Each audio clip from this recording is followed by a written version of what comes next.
Hello everyone, मैं अब्दुल शमी। आप देख रहे हैं ग्राफिक एरा हिल यूनिवर्सिटी का ऑफिशियल पॉडकास्ट चैनल गेहूं टॉकीज। आज हमारे साथ हैं आज तक से चीफ सब एडिटर अपर्णा रांगल जी।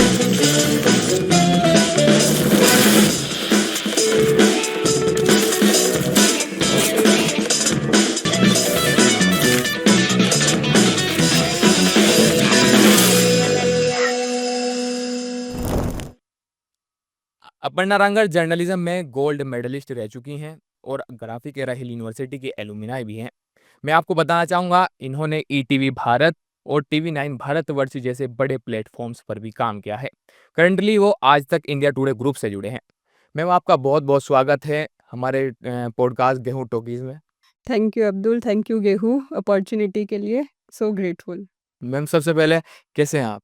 बहुत अच्छा भी लग रहा है अपने कॉलेज में आके एज अ गेस्ट और आपके साथ बैठी हूँ, बहुत अच्छा है। मैम, जैसे हमने बात की एलुमनाई की, मैम आप 2016 से 2019 बैच की स्टूडेंट रही हैं। फिर उसके बाद आपने काम किया, मेहनत की, इतनी सारी उपलब्धियां आपने हासिल की। जैसे कि मैंने बताया, आप गोल्ड मेडलिस्ट रह चुकी हैं और कई बड़े प्लेटफॉर्म्स पर आपने काम किया है। तो मैम, आप वापस उसी कॉलेज के पॉडकास्ट में आ जाई हैं, तो मैम आपको कैसा लग रहा है? देखिए, आपने बोला उपलब्धियाँ, तो अभी जो हमारा फील्ड है ये ज़िम्मेदारी का फील्ड है। जर्नलिस्ट होना अपने में एक बहुत ज़िम्मेदारी का काम है, तो उसके हिसाब से मेरी उपलब्धियाँ मैं अभी उतनी नहीं मानती हूँ। अभी बहुत लर्निंग फ़ेज़ है मेरा भी। अभी मेरे को ताज़ा ज़्यादा 5 साल हुए हैं, छठा साल चल रहा है इंडस्ट्री में, तो अभी बहुत सीखना मेरे लिए भी लर्निंग है। पर हाँ, पिछले 5 साल में सीखा है जितनी अभी जर्नी रही। और 5 साल बाद अपने कॉलेज में आना, 2019 के बाद आज आ रही हूँ। तो अच्छा एक्सपीरियंस है, अच्छा लगता है, नॉस्टैल्जिया है, पुरानी बहुत सारी मेमोरीज़ है। और हम लोग भी आप लोगों के ही तरह ये यूनिफ़ॉर्म, ये कैंपस, वही टीचर्स सब है, तो अच्छा एक्सपीरियंस अच्छा लग रहा है। मैम, जैसे आपने कहा, लर्निंग प्रोसेस है, हमेशा चलता रहना चाहिए ज़िंदगी में।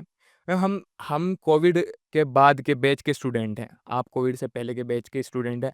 कोविड के बाद बहुत सारी चीज़ें बदली। तो मैम, जब आप कॉलेज में आए, कोविड से पहले का आपका बैच था, तो मैम आप वहाँ पर कॉलेज का माहौल कैसा था और उस दौरान आपने क्या चीज़ें सीखी? देखिए, कॉलेज का माहौल और कोविड के पहले और बाद वाला अगर आप फ़र्क जानना चाह रहे हैं, तो कोविड के पहले तो कॉलेजेस जैसे होते थे रेगुलर, आपको फिज़िकली आपको प्रेज़ेंट होना है ना? रेगुलर आपकी क्लासेस लग रही है, कुछ भी ऑनलाइन जैसा ऐसा नहीं था पढ़ाई के मामले में। तो रेगुलर कॉलेज आना, क्लासेस लगनी, अटेंडेंस आपकी फिज़िकली है, आपको वहाँ रहना है, तो वो था। आप लोगों के शायद टाइम पे शायद ये चीज़ें रही होगी कि ऑनलाइन क्लासेस हो गई और कॉलेज आना-जाना भी कम इफ़ेक्ट काफ़ी हुआ होगा। तो उस टाइम पे फिज़िकली एक आके इंटरेक्शन वाली जो चीज़ें होती है वो हुई होगी। आपके शायद आपके बैचेस बिना मिले ही अपने दोस्तों से शायद 1-2 साल तो ऐसे निकल भी गए होंगे। जो पीक कोविड था उस टाइम पे कि आप मतलब ऐसे ऑनलाइन ही मिल पा रहे हैं। तो वो डिफरेंसेस आपके उसमें रहे होंगे क्योंकि कॉलेज आना फिज़िकली तो वो तो बहुत सारी चीज़ें आप यहाँ पे एक्सप्लोर कर पाओगे। जी मैम। मैम, वैसे तो हमारा कोविड के बाद का बैच है, तो ऑनलाइन क्लासेस कभी हुई नहीं, तो फिज़िकली हम आ रहे हैं कॉलेज, यहाँ पर उस तरीके से पढ़ाई चल रही है। तो मैम, हम जब मैं स्कूल में था तो मेरे कई दोस्त बने थे, बहुत सारे दोस्त थे, लेकिन अब मैं जब कॉलेज में आ गया हूँ, तो वो कुछ खास दोस्त ही अभी तक मेरे साथ हैं। तो आप जब कॉलेज में थे, तो आपके बहुत सारे दोस्त बने होंगे, तो अभी तक कौन-कौन से दोस्त आपके साथ हैं और अभी वो किस फ़ील्ड में काम कर रहे हैं? कॉलेज के जो मेरे दोस्त थे, जो मेरे दोस्त बने, मेरा कॉलेज का सर्कल वो टचवुड अभी तक सब साथ हैं, सब टच में है, कॉन्टैक्ट में है। इनफैक्ट उस सर्कल में ही मेरे साथ के अभी इसी रूम में हमारे साथ हैं, विपुल सर आपके हैं वो अभी यहीं हैं, मोहित सर हैं, मयंक सर हैं, तो ये लोग हम लोग कॉलेज के टाइम पे ही हम लोग मिले थे। कॉलेज के टाइम मिले, दोस्ती भी हुई, काम भी हुए। हमने साथ में तब भी काम किया और अभी भी सब अपने रिस्पेक्टिव फ़ील्ड में है लेकिन सब इंटरलिंक्ड है। मैं लिखती हूँ, इनको अगर कुछ राइटिंग से रिलेटेड कोई काम होगा तो ये मुझे अप्रोच करेंगे। मुझे कुछ कैमरा, प्रोडक्शन इनके पर्टिकुलर फ़ील्ड का काम है तो मैं इन्हें अप्रोच करूँगी। तो वो काम, दोस्ती वो सब चीज़ें चल रही है। फिर काम के अलावा भी वैसे मिलना होता है, अभी भी होता है, जब-जब टाइम मिलता है तो मिलते हैं। जी मैम, मतलब नेटवर्किंग कितनी ज़रूरी है। तो ये एग्ज़ाम्पल ही है नेटवर्किंग का एक्चुअली कि दोस्ती भी है लेकिन वो आपका नेटवर्क भी है, कि जब आपको काम पड़ रहा है तो आप काम के लिए भी उन लोगों के साथ जा रहे हैं। फिर दोस्ती से हट के भी कॉलेज के अगर और लोग भी अगर आपको मिले होंगे दूसरे डिपार्टमेंट के, तो वो लोग भी अगर मान लीजिए एनिमेशन के कोई आपके फ्रेंड है या फैशन के कोई आपके फ्रेंड है, आपको कभी उन पर्टिकुलर फ़ील्ड का कोई काम होगा, तो आपको ध्यान आता है क्या कॉलेज टाइम में हमारे एक बैच का ये था और आपको अगर पता है कि अभी वो कहाँ काम कर रहे हैं, तो वो और अच्छा है कि आपको और फ़ायदा मिलता है कि जान के कि अच्छा वो यहाँ पे काम कर रहे हैं, तो उनसे बात की जा सकती है। कभी भी मतलब कभी भी अपनी ज़िंदगी में किसी न किसी जगह पर हमें ज़रूरत पड़ ही जाती है। तो मैम मैंने आपके बारे में जाना कि आप मोरी के नेतवार एरिया से हैं, जो कि उत्तरकाशी में पड़ता है, पर उत्तरकाशी से बहुत आगे है। तो मैम मोरी के नेतवार एरिया से लेकर नोएडा तक का सफ़र, वुमन एम्पावरमेंट की हम बात करते हैं, उसमें कितनी मुश्किलें आपको आई? उस सफ़र को आपने कैसे तय किया? देखिए जो नेटवाड़ वो जगह है जहाँ से मैं आती हूँ, मोरी ब्लॉक पड़ता है, डिस्ट्रिक्ट उत्तरकाशी। उत्तरकाशी डिस्ट्रिक्ट अपने में एक सीमांत डिस्ट्रिक्ट है, उत्तराखंड का सीमा हिमाचल के बॉर्डर से लगा हुआ एरिया है और जो मेरा इलाका है, वो भी एकदम बॉर्डर से लगा हुआ है, तो बहुत पिछड़ा हुआ आप उसे बोल सकते हैं, एकदम कोने में एक जगह है। बट टचवुड मुझे जो स्ट्रगल वहाँ के होने थे, जो मैं फेस कर सकती थी, वो मैं इसलिए नहीं कर पाई क्योंकि मेरे पेरेंट्स ने मुझे वहाँ से पुश किया। उन्होंने मुझे वहाँ पे इंग्लिश मीडियम स्कूल्स नहीं थे, है ना? वहाँ पे सरकारी जो होते हैं इंटर कॉलेज टाइप वो थे तब वहाँ पे। अब थोड़े टाइम से वहाँ पे प्राइवेट स्कूल इंग्लिश मीडियम और ये सब आए हैं। तब नहीं थे बट मेरी स्कूलिंग के लिए मेरे पेरेंट्स ने मुझे वहाँ से तब निकाल दिया था कि जब मेरी स्कूलिंग शुरू होनी थी तो वहाँ से हम बाहर आए। बाहर पढ़ाई हुई तो फिर स्कूलिंग हुई, केवी से मेरी स्कूलिंग हुई है 1st टू 12th। उससे पहले जो प्री स्कूल था मेरा जो नर्सरी और ये सब वो कॉन्वेंट स्कूल से हुआ था। फिर 12th तक मेरा उत्तरकाशी, न्यू टिहरी और केवीएफआरआई में मेरी वहाँ से मेरा 12th हुआ है। तो ये स्कूलिंग की जर्नी रही है, उसके बाद से फिर निकले थे तो निकले ही हुए हैं तब से। तो अब निकले हैं फिर पहले पढ़ाई के लिए, फिर कॉलेज के लिए, फिर जॉब के लिए, फिर एक शहर, फिर दूसरे से शहर, वही सब चल रहा है अब। मैम वही मतलब एक बच्चे के लिए उनका पेरेंट्स का सपोर्ट बहुत ज़्यादा ज़रूरी हाँ, तो होता है। पेरेंट्स का सपोर्ट ये था कि पेरेंट्स या तो हमारे साथ वो हो सकते थे या फिर वो हमें उस जगह से निकाल सकते थे, तो उन्होंने हमें वहाँ से निकाला है, पुश किया है कि भई बाहर जाओ पढ़ो। तो पेरेंट्स से दूर रह के भी बहुत छोटी एज में मतलब घर वाले घर सँभाल रहे हैं, हमें बाहर रखा। वैसे हमने फिर अपना-अपना किया तो वैसे चलता जा रहा, अब आदत हो गई है। जी मैम। मैम मैंने आपका सेशन देखा उसमें आपने बताया कि आप आपका जो बैकग्राउंड है वो साइंस से है, नीट की आपने प्रिपरेशन की है। तो मैम जब आपका जर्नलिज्म में सफ़र शुरू हुआ तो आपके शुरुआत में कैसी थी? मतलब आपके कहाँ से आप इंस्पायर हुए? ये मतलब कुछ फैक्टर्स होते हैं कि हाँ, मुझे बोलना अच्छा आता है तो मैं इस लाइन में जा सकता हूँ या जा सकती हूँ। तो मैम आपका जर्नलिज्म का सफ़र कैसे शुरू हुआ और आपको कब लगा कि हाँ, मुझे जर्नलिस्ट बनना है? देखिए, सफ़र तो बहुत बाद में आके शुरू हुआ, लेकिन एक जो होती है ना कि थोड़ा-सा आपके अंदर वो कहीं पे होता है, तो वो तो थोड़ा-सा वो स्कूल टाइम से शायद मुझे लगता है कि डेवलप हुआ था, जो आगे भी आपको लेके चलते हो आप उसे अपने साथ। वो स्कूल टाइम से हुआ था, जब आप स्कूल में होते हो तो पोएम बोलना, स्टेज पे जाना, इस फैंसी ड्रेस में जाना, डांस परफॉर्मेंस के लिए जाना, स्पीच देने, भाषण, ये सब। तो आप स्टेज फ़ियर आप वहाँ से अपना दूर करते जाते हो, थोड़ा वो कॉन्फिडेंस भी आपको देता है कि आप बहुत बड़ी ऑडियंस को, गैदरिंग को आप फेस कर रहे हो, उनके सामने आप स्टेज पे चढ़ रहे हो। तो वो सब चीज़ें वहाँ से आई थी थोड़ा कि बोलना और ये सब शुरू किया, लोगों को फेस करना ये सब शुरू किया, थोड़ा कॉन्फिडेंस आने लगा। फिर उसके बाद फिर जब जैसे बताया कि नीट का आप ज़िक्र कर रहे हैं, तो मैंने नीट की तैयारी की थी 1 साल, फिर मेरा फर्स्ट अटेम्प्ट में मुझे गवर्नमेंट कॉलेज नहीं मिला। तो मैं फिर मुझे लगा कि मुझे ग्रेजुएशन करनी चाहिए और मैं आगे जाके कॉम्पिटिटिव एग्ज़ाम्स की तैयारी करूँगी और कोई एग्ज़ाम दूँगी सरकारी नौकरी के लिए, ऐसा। तो ग्रेजुएशन करना था, तो ग्रेजुएशन के लिए मैं सोचा कि कुछ प्रोफ़ेशनल वाला ग्रेजुएशन करते हैं, तो मैं मास कॉम के लिए graphic era I. Graphic era में एडमिशन लिया, मास कॉम शुरू किया पढ़ना, सब कुछ नया था। बस ये पता था कि हाँ, मास कॉम ये कोर्स होता है जिससे आप जाके आगे टीवी पे बोलते हो, ये पता था। ये नहीं पता था कि मास कॉम के अंदर और भी ब्रांचेज़ हैं या फिर इसमें फ़ील्ड है, इसमें एडिटिंग है, इसमें कैमरा है, इसमें एंकरिंग है, इसमें रिपोर्टिंग है, राइटिंग है, इवेंट मैनेजमेंट है, रेडियो है। तो बहुत सारी चीज़ें हैं, ये यहाँ आके पता चला था जब पढ़ना शुरू किया, कोर्स था, अलग-अलग सब्जेक्ट थे। तो पता चला। फिर धीरे-धीरे कोर्स के दौरान ही ये चीज़ें लगने लगी थी कि मतलब कि इन सब में से मुझे किस तरफ जाना है या मैं जा सकती हूँ। तो ये लगने लगा तो मुझे लगा कि मेरा न्यूज़ में इंटरेस्ट था, न्यूज़ पढ़ती आई थी, अमर उजाला न्यूज़पेपर पढ़ने की आदत थी, घर में आता था जब अ, बहुत 5th-6th क्लास से तो पेपर पढ़ने की आदत थी, तो थोड़ा न्यूज़ का पता था तो इसलिए न्यूज़ की तरफ बढ़े आगे। फिर यही रियलाइज़ हुआ सेकंड ईयर आए, 3rd सेमेस्टर, 4th सेमेस्टर कि इस डायरेक्शन में ही बढ़ना है, तो थोड़ा-सा माइंड क्लियर होता जा रहा था कि कहाँ जाना है। 3 साल बाद कोर्स खत्म करके निकलोगे तो कहाँ जाओगे? टीचर्स का गाइडेंस मिलता रहा, उन्होंने भी थोड़ा-सा आपको होता है ना आइडेंटिफ़ाई करते हैं कि यार तुम में ये है, तुम ये ठीक कर लोगे, तुम इस तरफ को जाओ, इसके लिए देखो। तो टीचर्स से मिलता रहा वो गाइडेंस भी, फिर आगे बढ़े, फिर घुस गए इंडस्ट्री में, फिर अब मैम, ज़्यादातर हम सोचते हैं कि मास कॉम में सिर्फ़ न्यूज़ एंकरिंग होती है, बोलना होता है। पर जब हम मास कॉम में पढ़ते हैं तो हमें पता चलता है उसमें एडिटिंग, राइटिंग स्किल्स और एंकरिंग वग़ैरह बहुत सारी चीज़ें आती हैं। मैम, आपके बारे में मैंने रिसर्च की थी तो आपने बायो में लिखा हुआ था कि एक आपको पॉलिटिक्स और स्पोर्ट्स न्यूज़ कवर करना काफ़ी पसंद है। तो मैम, पॉलिटिक्स और स्पोर्ट न्यूज़ दोनों अलग बीट्स हैं।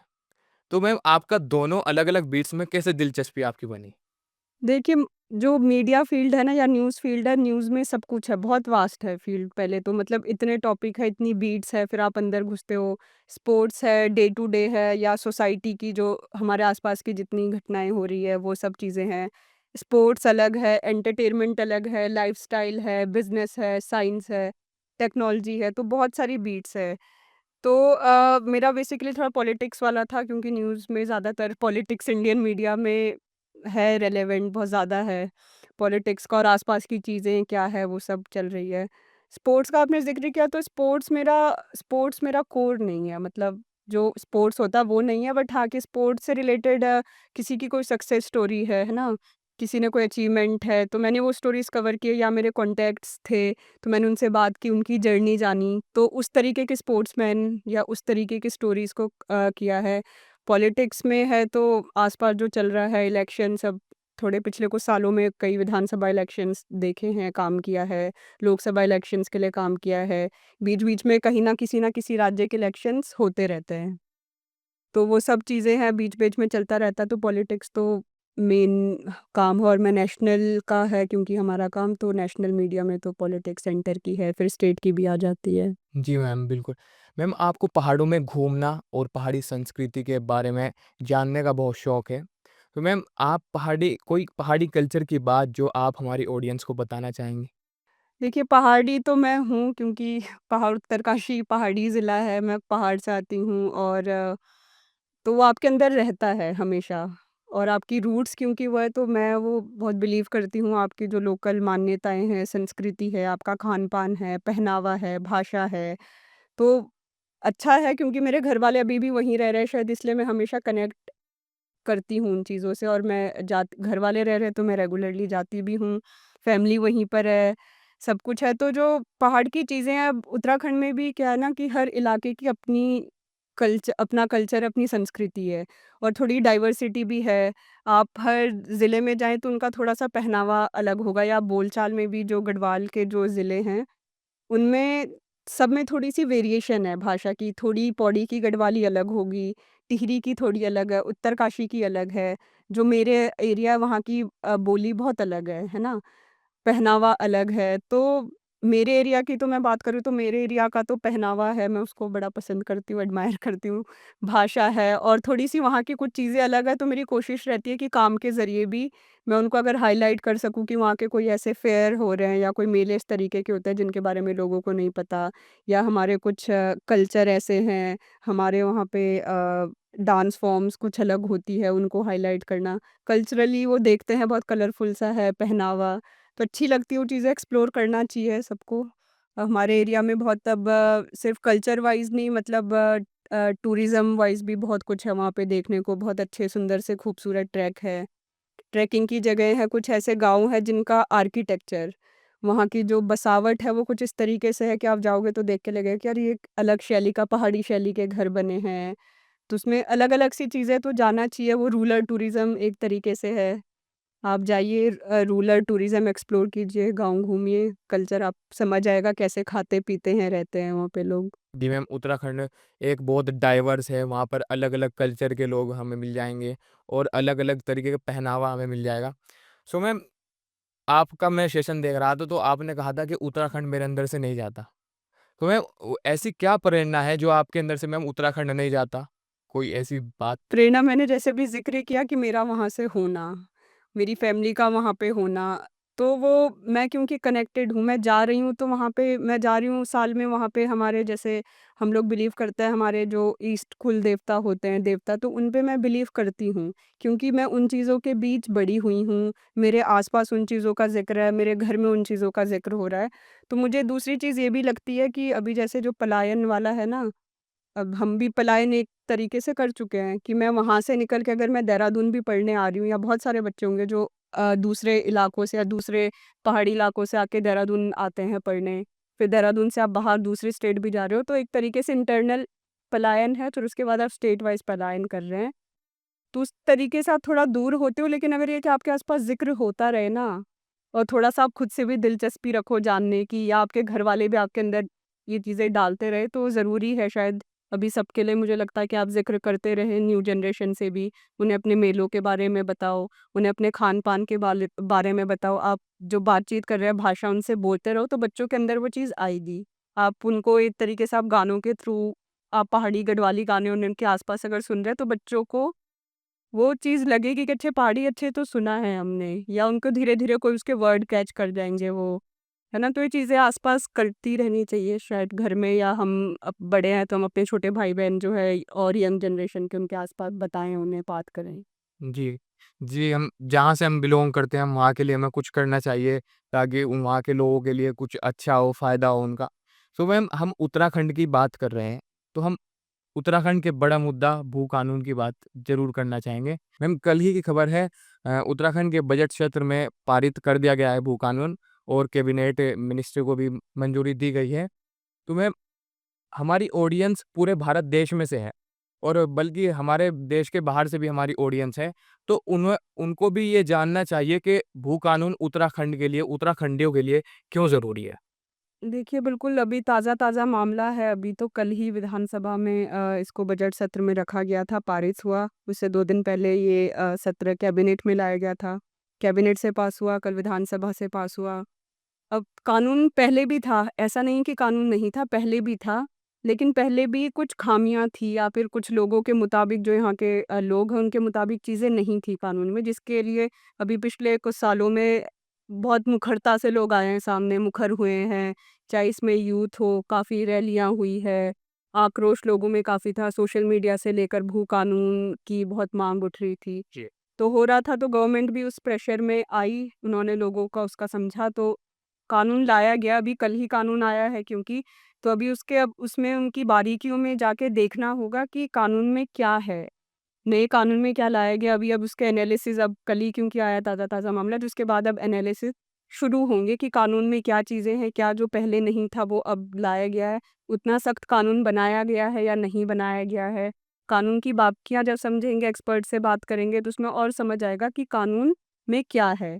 आपने बात की कि कानून क्यों ज़रूरी था एक्चुअली लोगों की डिमांड क्या थी? तो डिमांड ये थी कि लोगों का था कि हम लोग जो यहाँ पे लॉज़ थे ज़मीन को लेके, भू कानून ज़मीन खरीदने-बेचने को लेके, उस पे लोग चाह रहे थे कि थोड़ी-सी सख्ती हो, जी। है ना? लोगों का ये कहना था कि बाहर के लोग यहाँ पे आसानी से ज़मीन ले लेते हैं, ज़मीन लेना एक दिक्कत नहीं है, ले रहे हैं लेकिन उसका मिसयूज़ होना, वो लोगों का एक कंसर्न बहुत बड़ा था कि मिसयूज़ हो रहा है, किसी ने किसी पर्पज़ के लिए ज़मीन दी लेकिन उसका यूज़ किसी और चीज़ के लिए हो रहा है या फिर कोई ज़मीनें लेके रख रहे हैं, भूमाफिया हम जिन्हें कहते हैं, कि उस तरीके से आप ज़मीनें लेके रख रहे हो, एक तरीके से कब्ज़ा लेना ज़मीन को, फिर उसको किसी और चीज़ में से बेच देना। तो सब चीज़ों को लेके था लोग थोड़ा अपना जो होता है ना कि अपनी पहचान को बचाने के लिए लोगों का जो डिमांड थी वो इन वजह से बढ़ी थी कि हम पहाड़ जब उत्तराखंड राज्य अलग हुआ और अलग राज्य बना यूपी से, तो लोगों के उसके पीछे भावना ही ये थी कि पहाड़ के लोगों के लिए उत्तरा हमारे थोड़ा जो कल्चर हमारा अलग था पहाड़ी, उसको देखते हुए एक अलग राज्य की माँग हुई थी, अलग राज्य बनाया गया। बना भी, बहुत लोगों की जानें गई, अपनी कुर्बानियाँ दी है, तो ये अलग राज्य हमें मिला है। बहुत यंग राज्य है हमारा, है ना? नया-नया 25 साल लगभग हुए हैं। तो ये हमारा नया राज्य है, तो इसके लिए अभी डिमांड भी लोगों की ऐसी थी कि जिस वजह से बनाया, जो सोच के लोगों ने इसको अलग डिमांड किया था, उसको एक्चुअली इम्प्लीमेंट भी किया जाए। वो भावना के साथ कहीं खिलवाड़ तो नहीं हो रहा, तो लोगों को ऐसा ही डर था, इस वजह से उन्होंने डिमांड की कि पहाड़ के लोगों के लिए ही हो, हमारी ज़मीनों पे कोई और बाहर वाले ना आ जाए। अब ये तो एक भावना थी। अब इसका इम्प्लीमेंटेशन कितना हो पा रहा है, कानून में कितनी सख्ताई अब की गई है, अब लोग इससे सैटिस्फाइड होंगे, नहीं होंगे क्या, या इसके आने के बाद कितना फ़र्क उन चीज़ों में पड़ जाएगा कि लोगों को अपनी ही ज़मीनों का वो हक ना खो बैठे, है ना? या फिर उनको ऐसा लग रहा है कि किसी और के कब्ज़े में जा रही है तो वो ना हो, उनके हक ना मारे जाएँ। तो अब इसके बाद अब कानून आया है, अब इम्प्लीमेंट होना, कानून आना एक अलग चीज़ है, कानून में क्या है वो अलग चीज़ है। इम्प्लीमेंट होगा, कैसे होगा और फिर उसका असर। जी। ये अलग चीज़ें हैं कि उसका असर कितना पड़ेगा लोगों पे, तो उसके बाद क्या पहले से कितनी चीज़ें बदलेंगी, वो हम कुछ सालों में देखेंगे, वो उसका कितना असर हो पा रहा है तो। जी। मैम आपने काफ़ी अच्छे से भू कानून को एक्सप्लेन किया। सो मैम मैंने आपकी एक रिपोर्ट देखी थी भू कानून के ऊपर कल ही देखी थी। तो आपने न्यूज़ रूम और मैंने एक एक ग्राउंड रिपोर्ट भी आपकी देखी थी। दिल्ली बोली करके जो आपका ग्राउंड रिपोर्ट थी। तो मैम आपने ग्राउंड रिपोर्ट भी की है और न्यूज़ रूम भी आपने किया है। तो व मैंने आपका सेशन में देखा तो आपने बताया कि मुझे ग्राउंड रिपोर्ट मैं ज़्यादातर नहीं करती हूँ मतलब मुझे भेज दिया गया था। तो मैम ज़्यादा चैलेंज ग्राउंड रिपोर्टिंग करने में आते हैं या चैलेंजेज़ या न्यूज़ रिपोर्ट ये न्यूज़ ये रूम सॉरी। डेस्क का जो न्यूज़ रूम का काम है वो अलग है। वहाँ पे आप लिखते हैं, जो लिखने वाला मतलब हमारा काम जो है वो लिखने वाला, वहाँ पे आप लिखते हैं, आपके पास इनपुट आता है और आप लिखते हैं, आपके पास थोड़ी-सी जानकारी है या आप उसमें शब्दों के साथ खेलते हैं बेसिकली, कि आप उसको कैसे तराश रहे हैं खबर को। आपके पास रॉ इन्फॉर्मेशन इनपुट आया, रिपोर्टर का आया कि ये हुआ है, अब आप शब्दों के साथ खेलेंगे, वो आपकी स्किल है, डेस्क पे बैठे इंसान की, कि आप उसको कैसे तराश खबर पे, वो कैसे आगे प्रेज़ेंट कर रहे हैं। तो वो चीज़ें हैं, तो उसमें अपने चैलेंजेस आपको बारीकियाँ देखनी है, आप लिख रहे हैं तो आपको एक-एक मात्रा ये सब का बहुत रहता है कि कोई गलती ना चली जाए या अर्थ का अनर्थ ना हो जाए, कुछ ऐसा ना लिख दें। तो इसके लिए आपको बहुत ध्यान से मतलब काम करना होता है। गलतियाँ हो जाती है काम में, लेकिन ये कि आपको अटेंटिव रह के वो चीज़ें करनी है कि कुछ आप ऐसा ना लिख दें। तो वो अपने चैलेंजेस है उस फ़ील्ड के, है ना? और रिपोर्टिंग का मैं ग्राउंड पे गई थी, अभी रिसेंटली गई थी दिल्ली इलेक्शन के लिए, विधानसभा चुनाव के लिए। तो ग्राउंड के अपने चैलेंजेस है, कई बार आपको ऐसी जगह भेज दिया गया, आपको तुरंत बोल दिया गया आप यहाँ जाइए। मतलब मैं एक रिपोर्टर, मेरे साथ का ही नहीं, रिपोर्टर भी जैसे होते हैं, तो आप रिपोर्टर, आपको कहीं पे बोल दिया कि अभी राजस्थान में कुछ हो गया, आपको राजस्थान निकलना पड़ेगा। अब आप निकल रहे हो, आपको पता नहीं है, आपके पास इतने इनपुट नहीं, आप फटाफट फिर लास्ट में आप जा रहे हो, आप इन्फॉर्मेशन इकट्ठी कर रहे हैं कि भई क्या मामला है, क्या हुआ? आप अपने सोर्सेज़ से बात कर रहे हैं, जानकारों से बात कर रहे हैं, लोकल लोगों से आप अप्रोच कर रहे हैं, तो you have to be very fast. जी। आपको सारे अपने दिमाग के सारे सेंसेस एक्टिवेट करने पड़ेंगे कि मैं कहाँ से क्या निकालूँ, क्या है, क्या नहीं है, किधर से निकालूँ, कहाँ से कॉन्टैक्ट मिलेगा। तो आपका नेटवर्क, आपके कॉन्टैक्ट और मतलब आपको बहुत शार्प और क्विक होना पड़ेगा उसके लिए। जी मैम, नेटवर्किंग की बात आपने कही। क्या एक जर्नलिस्ट की रिस्पॉन्सिबिलिटी सिर्फ़ न्यूज़ देना होना चाहिए या अपने ऑडियंस को एजुकेट करना भी होना चाहिए? देखिए, न्यूज़ का मतलब जर्नलिस्ट का काम सिर्फ़ न्यूज़ देना नहीं है। न्यूज़ आई है कि मान लीजिए कि किसी ने बोला, किसी भी या किसी नेता ने बोला कि हमने ऐसा कर दिया। हमने इस स्कीम लाई थी और हमने ऐसा कर दिया। तो हमारा काम, मीडिया का काम सिर्फ़ ये नहीं है कि उन्होंने बोला, कि नेता ने बोला हमने कर दिया और हमने भी बोल दिया कि इन्होंने कर दिया, ये काम हो गया है। हमारी ज़िम्मेदारी उसके साथ ये बढ़ जाती है कि हम क्रॉस चेक करें, है ना? हम थोड़ा उसकी और तह तक जाएँ कि एक्चुअली हुआ है, नहीं हुआ, जो होता है ना कि क्रॉस चेक करना। आप उन्होंने बोला कि हमने ऐसा किया, लेकिन हम जब जाके बात करें लोगों से तो पूछा, तो उन्होंने बोला कि नहीं, हमें तो कंपनसेशन नहीं मिला है। उन्होंने बोला कि हमने दिया, तो आप वो कर रहे हो, तो आपका काम है वो कि आप उसको डिग करते हो, है ना? इन्फॉर्मेशन आई है, ठीक है, अभी आप उसमें घुस रहे हो कि और क्या हुआ है?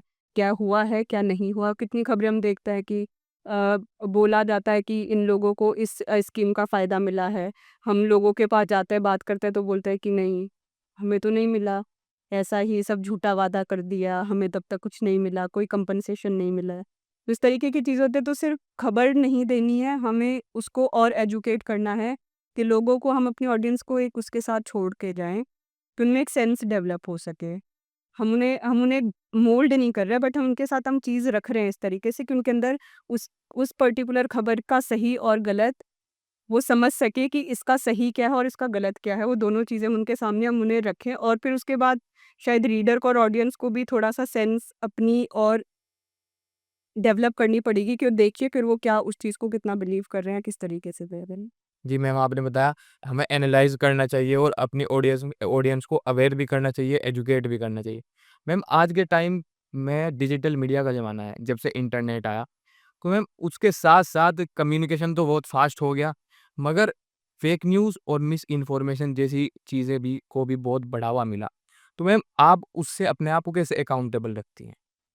देखिए, मुझे क्या मतलब जर्नलिस्ट होने के नाते, मीडिया में होने के नाते हमें तो और रखना है, बट ये चीज़ अभी सबको ही, क्योंकि सोशल मीडिया यूज़र हर कोई है। हर घर में है, हमारे पेरेंट्स हैं, हमारे आस-पास लोग हैं, सब लोग, हर कोई अब सोशल मीडिया जी। का एक्सेस है सबके पास, सब देख रहे हैं। तो हमें उसमें खुद देखना है कि आप कितने क्या देख रहे हैं, है ना?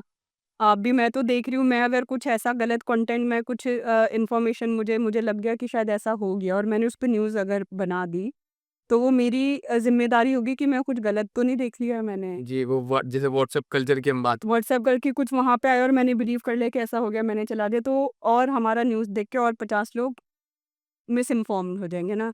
और मतलब नॉर्मल लोगों में है कि हमने कुछ देखा और हमने कोई ओपिनियन बना लीजिए। जैसे आजकल बहुत ये चल रहा होता है कि किसी का कोई बड़ी पर्सनैलिटी है, उसका फेस लगा के कोई अपने ही छोटे-मोटे ब्रांड्स का ऐड बना जी, लेते हैं। एआई से। है ना? एआई से ऐड बना लेते हैं, जैसे बहुत सारे बड़े जो न्यूज़ एंकर्स हैं, उनके बना लेते हैं कि वो किसी एक पर्टिकुलर चीज़ को प्रमोट कर रहे हैं, कि आप भी ये चीज़ इस्तेमाल करिए और यहाँ ये कीजिए, वो कीजिए। तो वो हमारे अब लोग भी है कि मतलब लोग नहीं, आम लोग इतना ईज़िली नहीं आइडेंटिफ़ाई कर पाते हैं कि सही है, गलत है, या इतना लोड नहीं लेते हैं। जी। मतलब हम होता है ना कि थोड़ा-सा हम लोड नहीं ले रहे, कि हम जानने की भी कोशिश कर रहे हैं कि यार ये सच में ऐसा है क्या? तो थोड़ा-सा मैं एज़ अ ऑडियंस और मतलब as a social media user कोई भी, हमें थोड़ा-सा अपने अंदर थोड़ा-सा वो जो होता है ना कि उस चीज़ को चेक करना, वो थोड़ा-सा हमें खुद अपनी सेंस बिल्ड करनी पड़ेगी कि यार ये बोल रहा है और हम उस चीज़ को मान के ना बैठ जाएँ। कोई ओपिनियन बना के ना बैठ जाएँ, अगर आप ऐसा कर रहे हैं तो उसे 2-4 जगह और देख लें। जी मैम, ऑडियंस को ट्रस्ट होता है हाँ। अपने जिनको वो देखती हैं। तो मैम ये तो हमने सोशल मीडिया की डार्क साइड की बात की। मगर हम अगर एडवांटेजेस की बात करें, तो आप अपने काम में सोशल मीडिया को कैसे इस्तेमाल करती? देखिए, सोशल मीडिया का फ़ायदा भी है, नुकसान भी है। नुकसान पे हम बात कर चुके हैं, फ़ायदे पर आते हैं। तो फ़ायदा तो कई बार चीज़ें हैं ना कि हम सोशल मीडिया पे देख रहे हैं, कई कितनी सारी अब ऐसी चीज़ें हुई है कि सोशल मीडिया पे जब वो मुद्दे उठते हैं ना, तो वो सब हाइलाइट हो जाते हैं। ट्रेंड की जैसे हम बात करते हैं, ट्विटर पे अगर मान लीजिए कोई हैशटैग ट्रेंड करने लगता है, तो ट्रेंड जब हो रहा होता है तो हम लोगों को खुद लगता है कि हम लोग देखते रहते हैं कि अच्छा ये ट्रेंड पे चल रहा है, मतलब लोग उसके बारे में बात कर रहे हैं, और हम भी वो चीज़ें चलाते हैं जिसके बारे में लोग बात कर रहे हैं। जैसे मैम अभी वो के आईआईटी यूनिवर्सिटी हाँ, का तो वहाँ मुद्दा का उठा। मुद्दा इतना हाइलाइट हो गया कि अब वो करना पड़ रहा है। एक्शन लेना पड़ा। हाँ, थोड़ा-सा जैसे मैं इस पे एक वाले उसका ज़िक्र करना चाहती हूँ कि जैसे बजट को लेके होता था ना, और टैक्स को लेके। टैक्स को लेके सोशल मीडिया पे इतनी बात होने लगी, और सोशल मीडिया का ही पार्ट एक मीम कल्चर भी है। टैक्स को लेके इतनी बातें होने लगी, इतनी बातें मीम्स में इतने बनने लगे, बहुत ज़िक्र होने लगा, तो एट द एंड वो हाइलाइट कहीं तो आ रहा है ना वो। मतलब उस पे ज़िक्र हो रहा है, सोशल मीडिया पे इतना उठ गया, बजट पे उसका असर भी दिखा है। उन्होंने थोड़ा-सा राहत दी है ना? इनकम टैक्स में वो दिया है। तो ऐसी चीज़ होती है कई बार जब मुद्दे उठता है, भू कानून का ज़िक्र कर रहे थे, तो भू कानून को भी सोशल मीडिया पे हमने खुद देखा कि इतना उठा कि मतलब यूथ से लेके एक सारा ओल्ड एज तक सब लोग सोशल मीडिया पर आ रहे हैं, उसके बारे में बात कर रहे हैं, उस पे गाने बन रहे हैं, उस पे रील्स बन रही है, उस पे पोस्ट आ रहे हैं, तो बहुत बाढ़ सी आ गई है एक टॉपिक पे, तो वो उठता है। और मेरे काम में कई बार ऐसा होता है कि मेरे साथ जैसे लोग जुड़े हैं, तो कोई पोस्ट कर रहा है किसी की कुछ, किसी ने नॉर्मल अपना कुछ, अभी आजकल हर कोई अपने में एक जर्नलिस्ट है, मतलब इनडायरेक्टली जर्नलिस्ट नहीं, मतलब वो भी अपना एक ओपिनियन रखते हैं, या कोई उनके आसपास कोई हुआ, मान लीजिए रोड का कुछ है, कोई ऐसा कुछ हो गया कि रोड का कुछ जिक्र कर दिया किसी ने कि हमारे यहाँ पे रोड का देखिए कैसे रोड निकल रही है, किसी ने कुछ पर्टिकुलर अपने एरिया की कोई प्रॉब्लम का किया, तो फिर मुझे अगर ऐसा लगता है कि यार इस पे ना स्टोरी करी जा सकती है। जी। मैंने देखा किसी ने पोस्ट किया था, मुझे लगा कि यार इस पे तो स्टोरी की जा सकती है। ये तो मतलब है, दिक्कत है ये। तो फिर मैं वहाँ पे उनको अप्रोच करूँगी, जो भी कॉन्टैक्ट है, वहाँ से मुझे कॉन्टैक्ट मिला, फिर मैं थोड़ा उसमें और घुसूँगी, मैं 2-4 और लोग ढूँढूँगी, है ना? तो और लोगों से बात करूँगी, उनसे कॉन्टैक्ट करूँगी, मैसेज करूँगी, नंबर लूँगी, किसी और का फिर उसमें स्टोरी के जितने भी मेरे कॉन्टैक्ट्स होंगे, मैं स्टोरी अपनी बिल्ड करूँगी, डेवलप करूँगी। तो मैंने ऐसी की भी है। सोशल मीडिया पे कई बार पता चल रहा है कि किसी की प्रॉब्लम है, किसी का कुछ हुआ है, कोविड टाइम का ज़िक्र कर रही थी मैं। किसी का कुछ मामला आया ऐसा कि उनको कुछ इस तरीके की ज़रूरत है, तो मैंने उस पे स्टोरी की। एक बच्ची की स्टोरी थी कि उसके साथ कोई ट्रेजेडी हुई थी, फादर एक्सपायर हुए थे और बच्ची को फिर उसको आगे उसको स्पोर्ट्स के लिए आगे उसका सिलेक्शन हुआ था कहीं और अगले दिन उसे जाना था और पहले दिन फादर एक्सपायर हो गए थे। तो वो गई थी तो उसकी स्टोरी हाइलाइट की, उसने खेला, उसकी मतलब हिम्मत, जज़्बा था वो। तो स्टोरी थी ऐसी कि इंस्पिरेशनल थी, उसको किया तो उसपे फिर आगे मंत्री से बात की, है ना? कि उस बच्ची ऐसा टैलेंट है, आप इस पे कुछ कीजिए, इस बच्ची गरीब घर से आती है, इसके लिए कुछ कीजिए। उन्होंने उस पे बात की, हाइलाइट हुआ मामला, उसको हेल्प के लिए मंत्री आगे आईं। बहुत सारी ऐसी चीज़ें होती हैं कि आप अच्छा भी कर सकते हैं अगर आप करना चाह रहे हैं, जिससे किसी की लाइफ में चेंज हो रहा है। तो सोशल मीडिया पे कॉन्टैक्ट्स बनते हैं, पता चलती है चीज़ें। अब तो लगभग सभी के हाथ में फ़ोन होता है, सोशल मीडिया होती है, तो अवेयर भी लोग रहते हैं और ज़रूरतमंदों के साथ भी हम अच्छे से कनेक्ट कर पाते हैं। सो मैम, हमारे एक मास कॉम कोर्स में हमें डॉक्यूमेंट्रीज़ दिखाई जाती हैं, वेब सीरीज़ दिखाई जाती हैं, जिससे एक जर्नलिस्ट को कुछ नया सीखने को मिले, एक्सपीरियंस चीज़ें हम डॉक्यूमेंट्री में हमें दिखाई जाती हैं। तो मैम, कोई डॉक्यूमेंट्री या वेब सीरीज़ जो आप रिकमेंड करें? देखिए, एक्सपीरियंस तो ख़ैर ऐसा जब आप रियल टाइम में होता है ऐसा आपको करने को मिलता है। लेकिन ऐसे कि लाइटर नोट पे आप ऐसा कुछ देखना चाह रहे हैं कि आपको हल्का-सा इनसाइट लेना है कि कैसे चीज़ें होती है, क्या होता है। तो रिसेंटली मैंने ऐसे मीडिया से जो जर्नलिस्ट बेस्ड मैंने स्कूप देखी थी, स्कूप थी। तो उसमें थी वो जर्नलिस्ट थी, उसमें वो तमन्ना आई गेस उसमें थी। मैंने नहीं देखी, तो स्कूल मुझे में आपने उस शायद बारे। देखी होगी किसी ने। करिश्मा तन्ना थी उसमें, हाँ, एक्ट्रेस। तो वो जर्नलिस्ट का ही उसमें रोल प्ले कर रही थी, क्राइम की स्टोरीज़ करती थी। रियल लाइफ बेस्ड स्टोरी है, वो क्राइम की एक जर्नलिस्ट थी। तो उनकी थी तो स्टोरी पूरी उनके अराउंड रिवॉल्व कर रही थी कि कैसे-कैसे मतलब एक जर्नलिस्ट होके वो किसी स्टोरी में ऐसा फँस गई कि वो जेल तक उन्हें जाना पड़ा। है ना? तो अलग-अलग ये तो वैसी थी, कुछ में ऐसा फ़िक्शनल भी जो जैसे मूवीज़ हैं उनमें भी कैरेक्टर दिखाए होते हैं कि कोई मीडिया पर्सनैलिटी है, उन पे दिखा रहा है। शायद धमाका वग़ैरह में भी जो जर्नलिस्ट सेंट्रिक थी, पुरानी में फिर भी दिल है हिंदुस्तानी थी, जूही चावला, उनमें भी एक न्यूज़ रूम और इस तरीके की चीज़ें दिखाई जाती है। तो स्कूप रिसेंट मैंने ऐसा वो मीडिया पर देखा। तो आपने मूवीज़ डॉक्यूमेंट्रीज़ और मूवीज़ बताई, मैं बिल्कुल वो देखूँगा। मैम, लास्ट सवाल है, अगर कोई जर्नलिस्ट को जर्नलिज़्म को एक करियर की तरह देखता है, जर्नलिज़्म में करियर बनाना चाहता है, तो मैम उसके लिए क्या इम्पोर्टेंट क्वालिटीज़ होनी चाहिए और क्या स्किल्स उसके अंदर होनी चाहिए?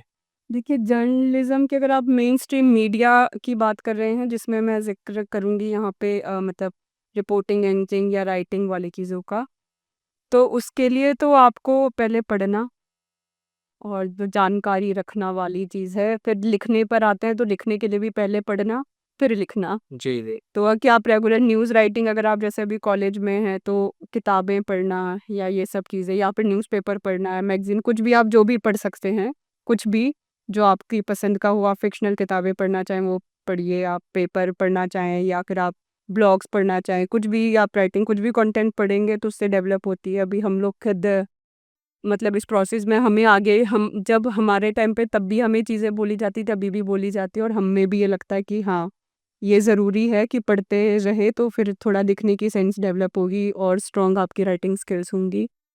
नॉलेज भी थोड़ा-थोड़ा बढ़ता जाएगा, विद टाइम वो लर्निंग प्रोसेस लंबा है। जी हाँ।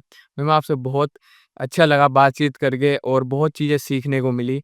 मैम, अपना कीमती समय गेहूँ टॉकीज़ पॉडकास्ट को देने के लिए बहुत-बहुत thank you so much. Thank you गेहूँ, बहुत अच्छा लगा आपसे बात करके। Thank you. वेलकम।